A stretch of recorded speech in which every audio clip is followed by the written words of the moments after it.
Bismillahirrahmanirrahim. Assalamualaikum warahmatullahi wabarakatuh.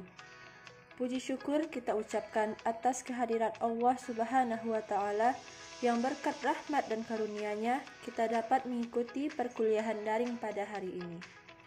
Baiklah, pada presentasi mata kuliah Manajemen Hubungan Sekolah dan Masyarakat kali ini, kami dari kelompok 3 akan mempresentasikan materi tentang publik dan opini publik dalam kegiatan Humas dengan dosen pembimbing Bapak Dr. Asmendri SAG MPD. Sebelum itu, saya akan memperkenalkan anggota dari kelompok 3. Yang pertama, saya sendiri, Sinta Putri Dasman. Yang kedua, Siska Yualmi. Yang ketiga, Ulfa Afifah. Dan yang keempat, Zaki Alfarisi Febrian. Pada presentasi kali ini, kami akan membahas 4 indikator pembahasan. Yang pertama, opini publik. Kedua, proses pembentukan opini publik. 3, cara mengelola sikap. Dan keempat, publik internal dan publik eksternal.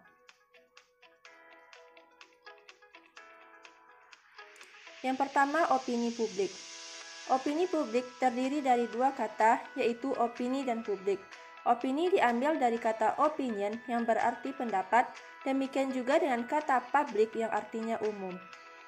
Opini publik menurut para ahli, yang pertama menurut Mal Nouman, opini publik adalah sikap atau tingkah laku yang ditunjukkan seseorang kepada khalayak jika ia tidak ingin dirinya terisolasi. Yang kedua menurut William Albick, opini publik adalah hasil daripada interaksi antara individu-individu dalam kelompok apa saja.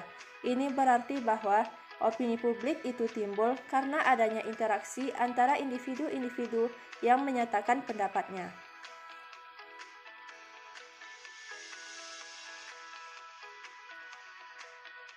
Jadi, dapat kita simpulkan bahwa opini publik adalah pendapat yang sama dan dinyatakan oleh banyak orang yang diperoleh melalui diskusi yang intensif sebagai jawaban atas pertanyaan dan permasalahan yang menyangkut umum. Selanjutnya, proses pembentukan opini publik. Menurut Kaltib dan Center, ada 4 tahap. Yang pertama, ada masalah yang perlu dipecahkan sehingga orang mencari alternatif pemecahan. Kedua, munculnya beberapa alternatif memungkinkan terjadinya diskusi untuk memilih alternatif. Ketiga, dalam diskusi diambil keputusan yang melahirkan kesadaran kelompok. Keempat, opini publik muncul karena adanya isu yang kontroversial. Ketiga, cara mengelola sikap. Dalam memengaruhi opini publik, Humas mengandung 2 jenis masalah. Yang pertama, upaya mengurangi sikap antagonistik, baik melalui penerangan mengenai fakta yang diperlukan bagi pemahaman masalah secara lengkap, atau melalui upaya memengaruhi perubahan dalam kebijaksanaan dalam rangka menghadapi pihak penentang. Kedua, upaya membujuk publik dengan sikap menyenangkan meskipun pasif untuk menimbulkan sikap yang lebih positif dan mengungkapkannya menjadi opini. Yang keempat, publik internal. Menurut Ruslan, publik internal adalah publik yang menjadi bagian dari unit, badan, lembaga pendidikan, atau organisasi itu sendiri. Tujuan hubungan masyarakat ke dalam pada hakikatnya untuk meningkatkan kegairahan bekerja para guru, tenaga akademik, karyawan lembaga, atau instansi yang bersangkutan. Secara garis besar, internal public meliputi yang pertama, employee relations, memelihara hubungan khusus antara manajemen dengan guru dalam kepegawaian secara formal. Kedua, ada human relations, yaitu memelihara hubungan khusus antara sesama warga sekolah secara informal sebagai manusia atau secara manusiawi. Yang ketiga, labor relations,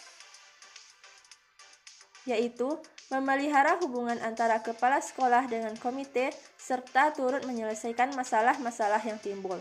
Dan yang keempat, stakeholder relations, sesuai dengan sifat dan kebutuhan sekolah, yaitu mengadakan hubungan dengan para pemegang saham.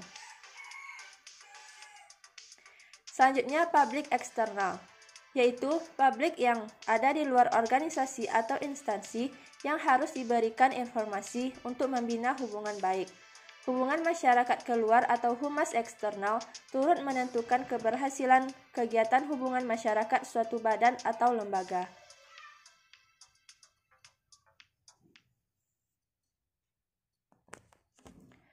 Macam-macam public eksternal. Yang pertama, press relations, yaitu mengatur dan memelihara hubungan dengan pers, umumnya dengan media massa seperti pers, radio, film, dan televisi. Selanjutnya, government relations, yaitu mengatur hubungan dengan pemerintah, baik pemerintah pusat maupun daerah. Selanjutnya, community relations, mengatur dan memelihara hubungan dengan masyarakat setempat. Selanjutnya, supplier relations, mengatur dan memelihara hubungan dengan para leverancier. Dan terakhir, customer relations, yaitu mengatur dan memelihara hubungan dengan para langganan. Sekian presentasi dari kelompok 3. Terima kasih telah menonton video kami. Jika ada dari teman-teman yang ingin bertanya, silahkan kirimkan pertanyaannya ke WhatsApp group. Mohon maaf atas kesalahan. Assalamualaikum warahmatullahi wabarakatuh.